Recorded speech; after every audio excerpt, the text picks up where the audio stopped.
जुलाई को विधानसभा में भजनलाल सरकार का बजट पेश होगा। यह बजट इसलिए महत्वपूर्ण है क्योंकि यह पहला पूर्ण बजट होगा भजनलाल सरकार का जिसमें 5 साल की कार्य योजना सरकार का विजन नजर आएगा।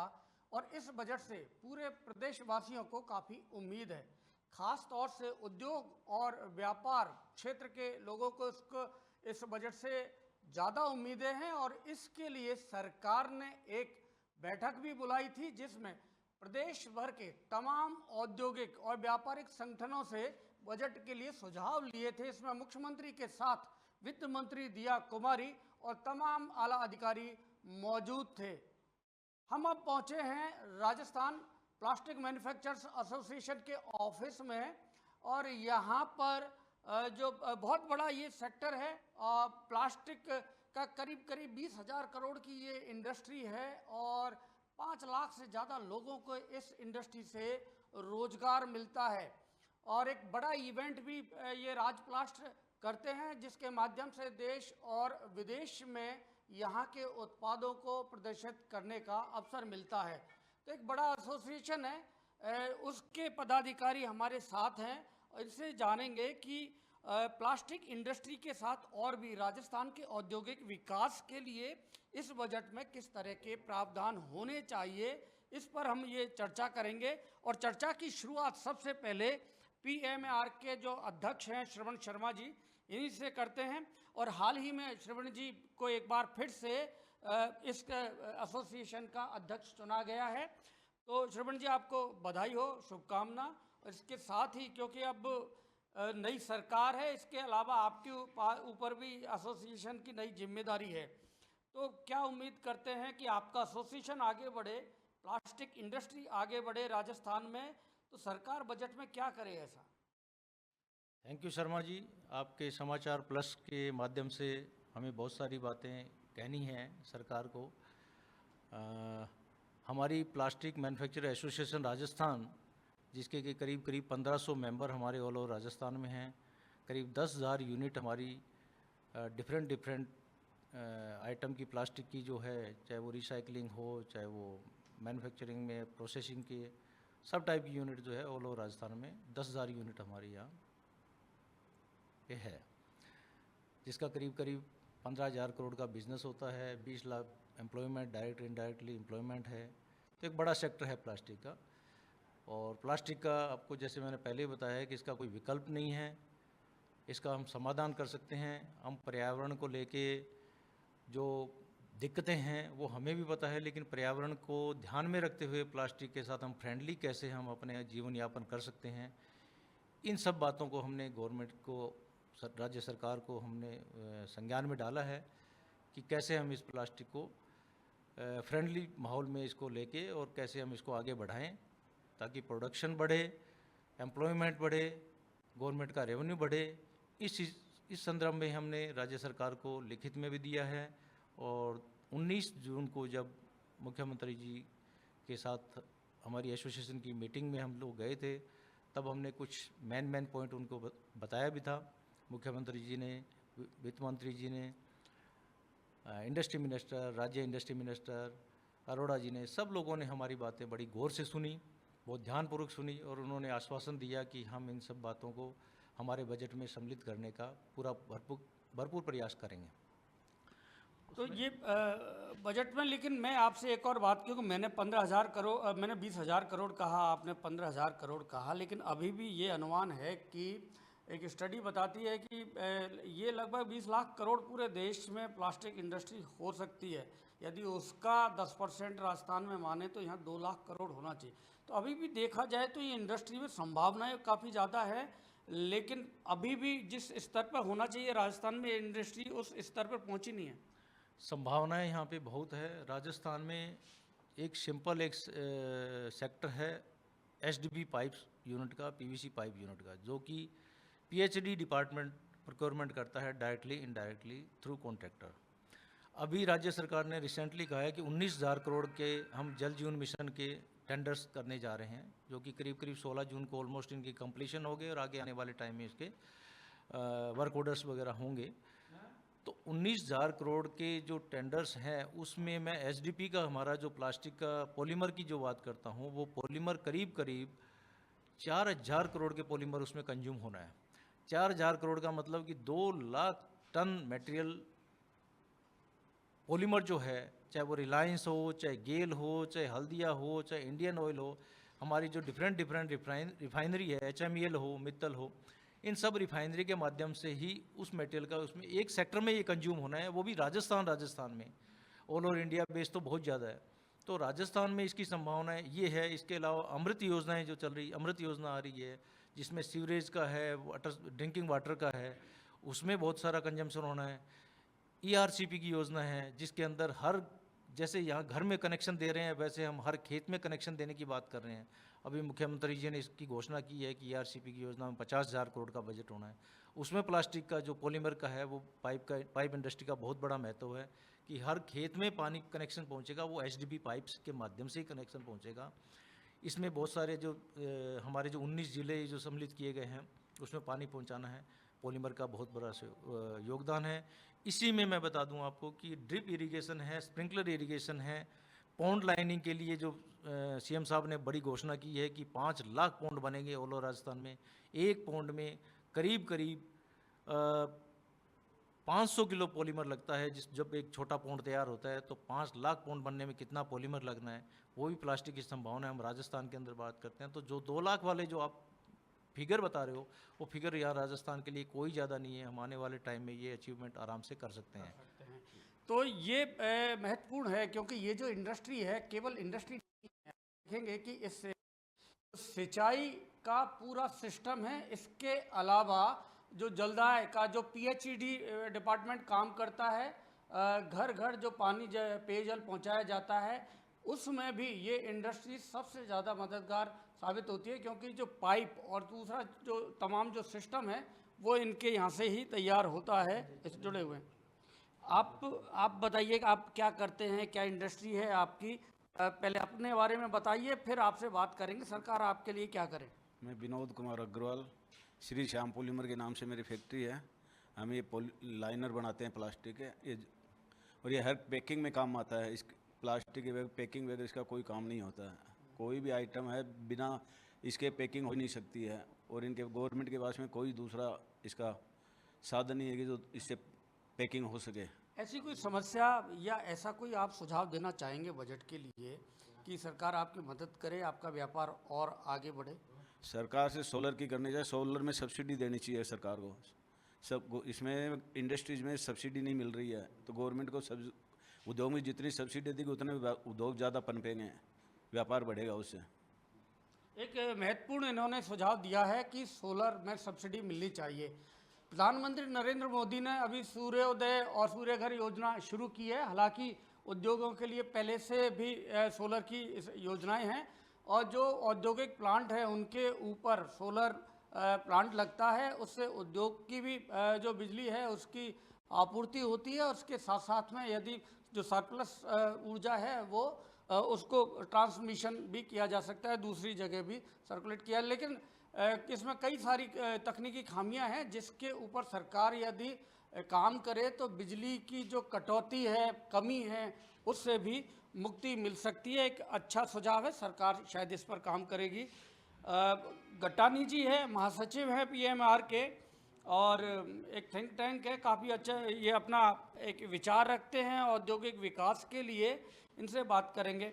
क्या कहेंगे गट्टानी जी, क्या करना चाहिए सरकार को प्लास्टिक इंडस्ट्री के अलावा और भी राजस्थान में अगर समग्र जो औद्योगिक विकास हो इसके लिए?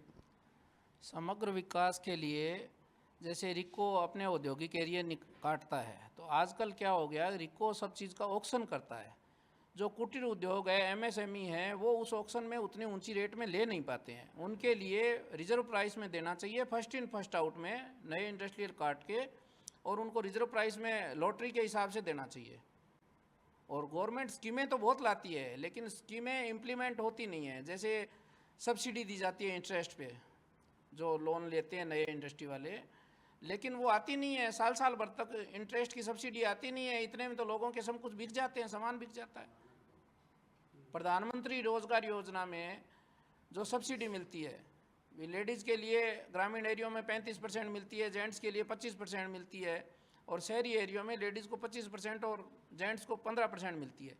लेकिन वो 6-6, 8-8 महीने तक सब्सिडी आती नहीं है, तो वो इंडस्ट्रियाँ सर्वाइव नहीं कर पाती। वो उस बेस पे इंडस्ट्री तो खोल लेती है, बाद में बैंक की किस्त आनी चालू हो जाती है।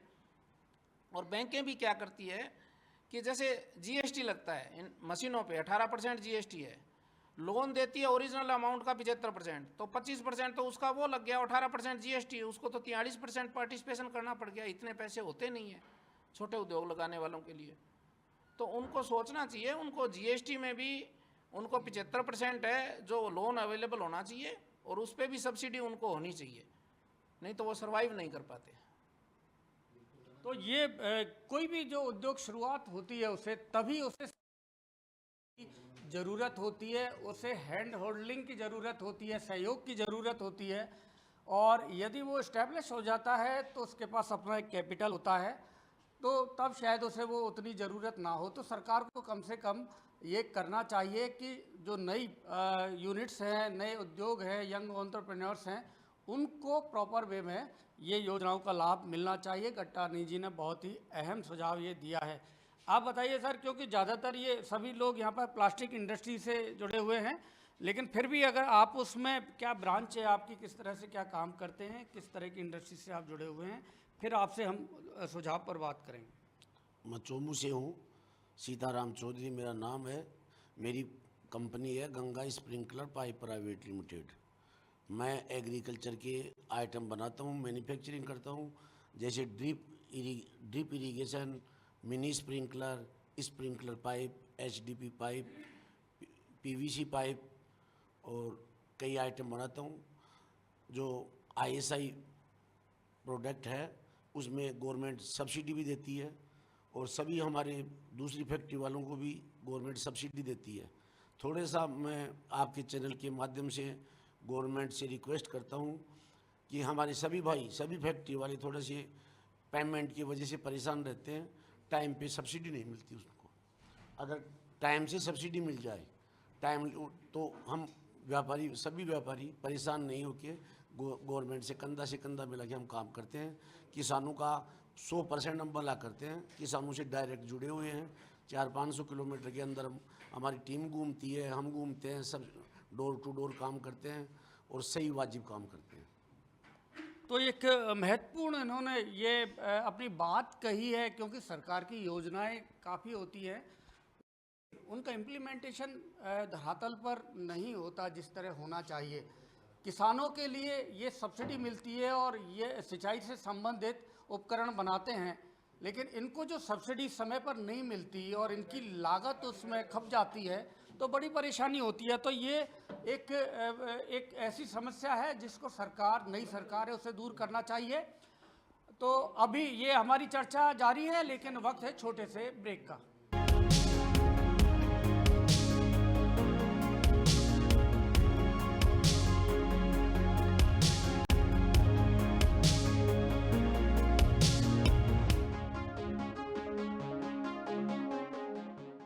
बात सुर्खियों की हो या सुर्खियों से आगे की, समाज से सियासत तक, खेल के मैदान से उद्योग व्यापार तक, आपका हर मुद्दा, आपका हर सरोकार, प्रदेश की हर खबर के लिए देखिए महरो मरुधर। ये खास बातचीत आज हमारी पंकज ओझा जी के साथ में है। आपकी परिभाषा कैसे विस्तार पाती है श्री राम को लेकर? एक राम दशरथ का बेटा, एक राम घटघट में लेटा, एक राम का सकल पसारा, और एक राम है सबका न्यारा। काशी में जाके मुक्ति होती है आदमी की, और बहुत सारे लोग तो वहाँ शरीर छोड़ने के लिए जाते हैं अंतिम समय में, कि वहाँ यमराज का नहीं, भगवान शिव का ही शासन चलता है, और जो वहाँ पे मरता है उसके कान में भगवान शिव जो श्री राम का तारक मंत्र है वो डालते हैं और उसकी मुक्ति हो जाती है। ये शास्त्रों में वर्णित है। जिस महाकाव्य के कुछ चौपाइयों को निकाल करके आप उसको विवादास्पद बना देते हैं, उसमें ज्ञान का और नीति का कितना बड़ा भंडार, कितना बड़ा समुद्र छुपा हुआ है, उस पर भी ध्यान दिए जाने की जरूरत है। ये जो ढोल गंवार, शूद्र पशु नारी, ये सब सकल ताड़ना के अधिकारी, तो लोगों ने इस पे काम किया है, और उनका ताड़ना नहीं तारण है, यानी इनका उद्धार किया जाना चाहिए, उनकी रक्षा की जानी चाहिए, उनको शरण दी जानी चाहिए। मंगल भवन अमंगल हरि, देखिए मंगलवार रात 9:30 बजे सिर्फ समाचार प्लस पर।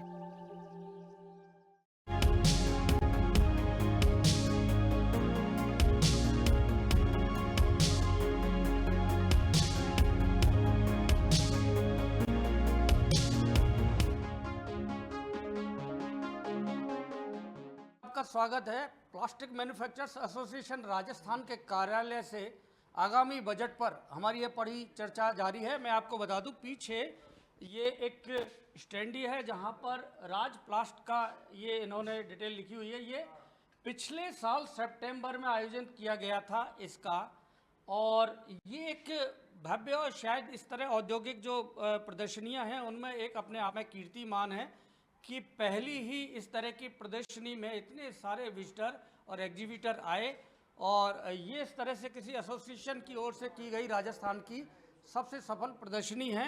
तो ये प्रदर्शनियों को लगाने में, इस तरह के एग्जीबिशन लगाने में, एग्जीबिशन में भाग लेने में भी सरकार को ज़्यादा से ज़्यादा उद्यमियों की मदद करनी चाहिए। उन्हें एमएसएमई के माध्यम से सब्सिडी और दूसरी तरह की प्रोत्साहन देना चाहिए, जिससे ये अपने प्रोडक्ट को राष्ट्रीय अंतर्राष्ट्रीय मंच पर बाजार में रख सके। अब और भी जो पीएमआर के सदस्य हैं, प्लास्टिक इंडस्ट्री के सदस्य हैं, इनसे चर्चा करेंगे। सर, आप बताइए एक तो कि आपकी इंडस्ट्री क्या है और किस, क्योंकि प्लास्टिक इंडस्ट्री है लेकिन उसमें किस तरह की क्या मैन्युफैक्चरिंग आपकी है, और सरकार इस बार बजट में क्या करे ऐसा कि आपका व्यापार बढ़े, उद्योग बढ़े, ज़्यादा लोगों को रोजगार मिले, साथ ही राजस्थान में भी औद्योगिक वातावरण बने। मेरा नाम अमित गोयल है। मेरी कंपनी गणपति पॉलीपैड के नाम से है। मैं प्लास्टिक रिसाइकलिंग में काम करता हूँ। मेरा सरकार से सुझाव है, प्लास्टिक रिसाइकलिंग को बढ़ावा देना होगा। लोगों के मन में जो ये गलतफहमी है कि प्लास्टिक हमारे देश के लिए, हमारी पब्लिक के लिए, वातावरण के लिए हानिकारक है, ठीक है हानिकारक है, परंतु रिसाइकलिंग को बढ़ावा देके प्लास्टिक से बहुत हद तक हमें बचाया जा सकता है। मेरा मेजर काम पेट बॉटल स्क्रैप के रिसाइकलिंग का है, जो कि पूरी तरह से मेरा ये मानना है कि रिसाइकलिंग होता है, जिसका धागा बनता है और धागा बनने के बाद कपड़ा बनाने के लिए काम में आता है। ज़्यादातर इंडस्ट्रीज़ जो प्लास्टिक रिसाइकलिंग कर रही हैं, उनको सरकार द्वारा कोई विशेष प्रोत्साहन नहीं दिया जाता है। तो मेरा सरकार से ये है कि उनको एक सब्सिडाइज रेट पे ज़मीन उपलब्ध करी जाए, रिसाइकलिंग एक जोन बनाया जाए, और सरकार उनको जीएसटी के अंदर भी अपनी तरफ से कोई बेनिफिट दे सकती है। साथ में पॉल्यूशन कंट्रोल डिपार्टमेंट के द्वारा भी एक एसोसिएट बना के उनको प्रोत्साहन दिया जा सकता है। तो ये मेरा सुझाव है सरकार के लिए। बहुत ही महत्वपूर्ण सुझाव है आपका, और मेरा ये मानना है, जितना मैंने भी इंडस्ट्री की स्टडी की है, कि किसी भी विकसित देश और विकासशील देश के बीच में यदि वहाँ रिसाइकलिंग जो स्ट्रक्चर है वो जहाँ बेहतर है, वो ज़्यादा विकसित देश हैं, और रिसाइकलिंग सिस्टम जिनके यहाँ पर पिछड़ा हुआ है वो देश भी पीछे हैं। तो सरकार को ये रिसाइकिल इंडस्ट्री और इस जोन की भी मांग यहाँ श्रवण शर्मा भी कर चुके हैं, सरकार के सामने रख चुके हैं। यदि ये यहाँ पर बनता है तो पूरी इंडस्ट्री को इसका लाभ मिलेगा। आप बताइए सर, आप क्या करते हैं प्लास्टिक इंडस्ट्री के अंदर, और क्या मांगते हैं कि सुझाव बजट में सरकार क्या करे जिससे आपका उद्योग भी बढ़े और राजस्थान का भी उद्योग आगे बढ़े? सर, मैं अशोक शर्मा बिंदाई इंडस्ट्रियल एरिया से हूँ। मेरी फैक्ट्री का नाम लक्ष्मी रबड़ इंडस्ट्री है। हम लोग भी प्लास्टिक के अलग अलग तरह के आइटम बनाते हैं, जैसे मोल्डेड प्रोडक्ट हैं, रिसाइकिल प्रोडक्ट हैं, मास्टर बैच है। तो हम भी गवर्नमेंट से ये उम्मीद चाहते हैं कि हमारा जो इंडस्ट्रियल एरिया है, बिंदाई का इंडस्ट्रियल एरिया, उसके लिए भी कुछ करें, क्योंकि वो रूरल इंडस्ट्रियल एरिया में पड़ा हुआ है। आज भी सारी फैक्ट्रियाँ चालू हैं, लेकिन उसके बाद भी वहाँ पे कोई डेवलपमेंट नहीं है। वहाँ बिंदाई का इंडस्ट्रियल एरिया तक जाने तक सारे रोड ख़राब पड़े हैं, तो हमारे गाड़ी वाले भी आने में परेशानियाँ करते हैं। और रोड पे जो गाड़ियाँ लगाते हैं, किसी का भी ट्रक लगाते हैं, तो उसके लिए सिटी में होने की वजह से नो एंट्री है। 11 से 4 ही ट्रक एंट्री कर पाते हैं, तो हमको ट्रांसपोर्टेशन भी महंगा मिलता है। तो हम गवर्नमेंट से ये उम्मीद करते हैं कि बाहर बगरू वाले बाईपास से इधर कनेक्टिविटी देके, और हमारा एक तो रोड फैसिलिटी हमको दी जाए, क्योंकि पांचावाला से जो रास्ता जा रहा है उधर हमारे पूर्व कांग्रेस के एमएलएज भी रहे हैं, कटारिया जी, लेकिन फिर भी वो रोड हमेशा टूटा फूटा रहता है। तो हमारी गवर्नमेंट से ये उम्मीद है कि एक तो बिंदाई का इंडस्ट्रियल एरिया के लिए रोड सुधारे जाए, लाइट की कनेक्टिविटी प्रॉपर हो, वहाँ रोड लाइटें भी प्रॉपर नहीं है। और जो रहा प्लास्टिक से रिलेटेड, तो प्लास्टिक से रिलेटेड रिसाइकिल को बढ़ावा दिया जाए। रिसाइकिल पे जबकि गवर्नमेंट बैन लगा रही है, बार बार थैलियों पे बैन लगाती है।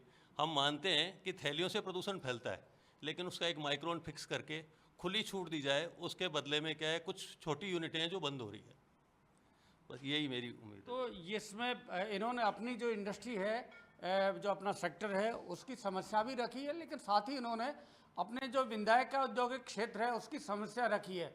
इसमें मेरा भी ये मानना है कि जो औद्योगिक क्षेत्र होते हैं वो अपने आप में एक, वहाँ पर जो पहले से उद्यमी होते हैं वो ब्रांड एम्बेसडर की तरह सरकार के लिए काम कर सकते हैं यदि वो संतुष्ट हैं तो, क्योंकि यहाँ औद्योगिक निवेश के लिए बड़े बड़े सरकार की ओर से आयोजन किए जाते हैं। उन आयोजनों में राजस्थान इन्वेस्ट समिट किया, राजस्थान रिसर्जेंट राजस्थान किया, तो यदि यहाँ के जो पहले एग्जिस्टिंग जो इन्वेस्टर्स हैं यदि वो संतुष्ट हैं तो दूसरे भी जो देश और विदेश के दूसरे इन्वेस्टर्स हैं उनको आकर्षित किया जा सकता है। तो औद्योगिक क्षेत्रों की समस्या का समाधान करना भी जरूरी है। आप बताइए, आप क्या करते हैं, किस इंडस्ट्री से जुड़े हुए हैं? सर, मेरा नाम गोपाल लाट है। मेरे लक्ष्मी इंडस्ट्रीज के नाम से सरनाडुगु में फैक्ट्री है, रिसाइकलिंग जोन में मैं काम करता हूँ। तो क्या वो सरकार करे ऐसा?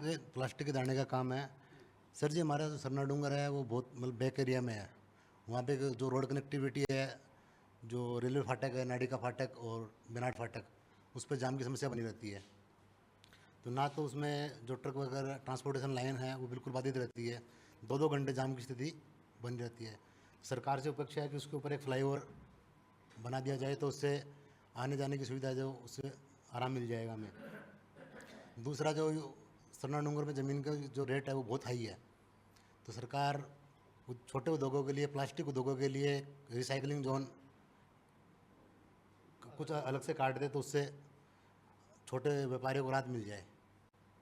तो मैं तो सरकार से ये कहना चाहूँगा कि एक रिसाइकलिंग जोन की स्थापना की जाए। रिसाइकलिंग जोन की बार बार ये यहाँ पर मांग उठ रही है, और इसके अलावा सरनाडुंगर और इस तरह की औद्योगिक क्षेत्रों में भी जो ट्रांसपोर्टेशन, उसके अलावा कनेक्टिविटी की जो समस्या है वो भी आती है। तो इसका भी समाधान यदि कोई सरकार करे तो बहुत ही ये बेहतर होगा।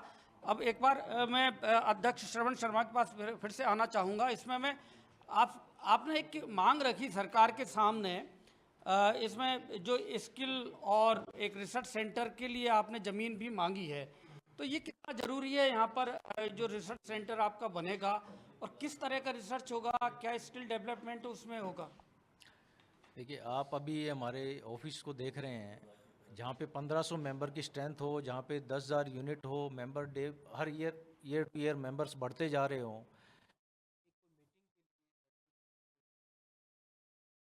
हमारे पास नहीं है। वो जगह के साथ उसका एक भवन बनना चाहिए। भवन हम बनाएंगे, जैसे हमें सरकार ज़मीन दे देगी हम भवन बनाएंगे। ज़मीन हमें चाहिए विश्वकर्मा इंडस्ट्रियल एरिया, इसलिए कि मैक्सिमम जो हम जयपुर की बात करें तो 250 से 300 के बीच में उद्यमी जो है प्लास्टिक से रिलेटेड वो विश्वकर्मा इंडस्ट्रियल एरिया या सरना इंडस्ट्रियल एरिया से है, तो वो सूटेबल जगह हमारे लिए विश्वकर्मा इंडस्ट्रियल एरिया है। दूसरी बात, हम स्किल डेवलपमेंट के लिए उसमें कुछ काम करेंगे, तो वो आज जहाँ पे भी, चाहे रिसाइकलिंग यूनिट हो, चाहे पैकेजिंग यूनिट हो, चाहे पाइपिंग यूनिट हो, चाहे किसी भी प्लास्टिक यूनिट हो, उसके लिए स्किल्ड लेबर, स्किल्ड ऑपरेटर की हमें बहुत बड़ी प्रॉब्लम है। हमारे पास एक सीपेट का संस्थान है जिसका पर्पस सिर्फ टेस्टिंग प्लस ट्रेंड करने का है उनका पर्पस, लेकिन वो ट्रेनिंग प्रॉपर प्रैक्टिकली एक जो होना चाहिए, जो कि आदमी सीख के आए, वो नहीं सीख के आ पाता।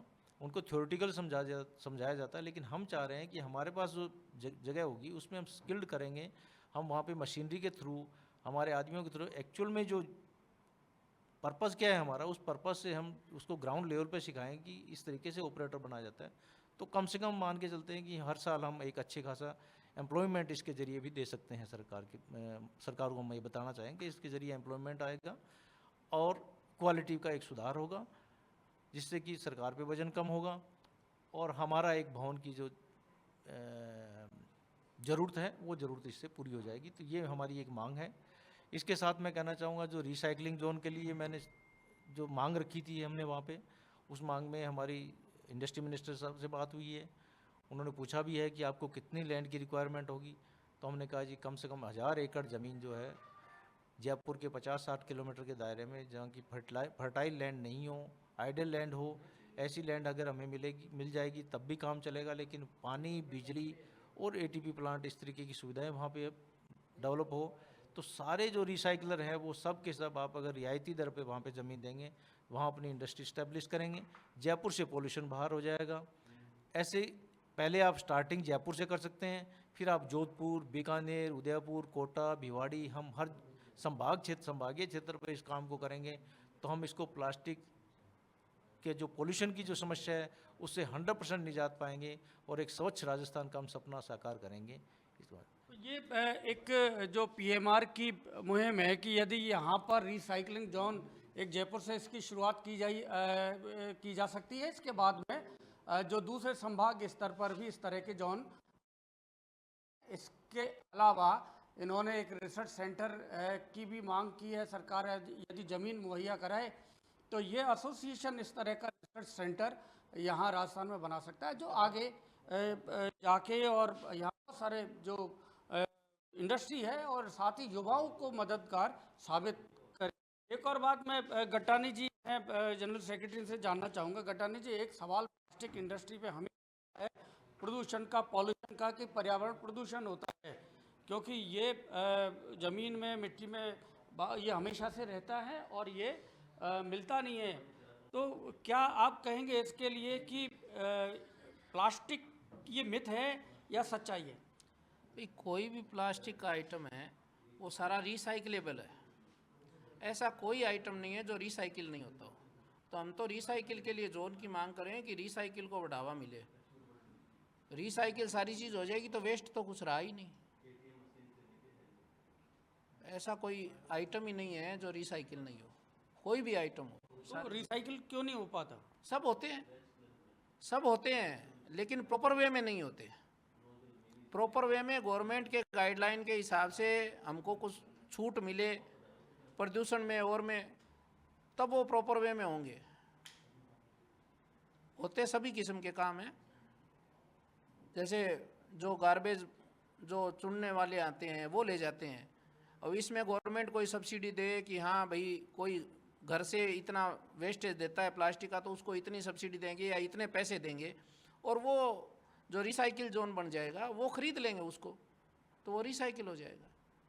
तो प्लास्टिक को यदि रिसाइकिल सिस्टम मजबूत हो तो ये पर्यावरण के लिए भी कोई नुकसान नहीं होता। तो आगामी बजट पर ये PMR के जो एसोसिएशन का कार्यालय है यहाँ पर चर्चा हुई। आप देखते रहिए समाचार प्लस।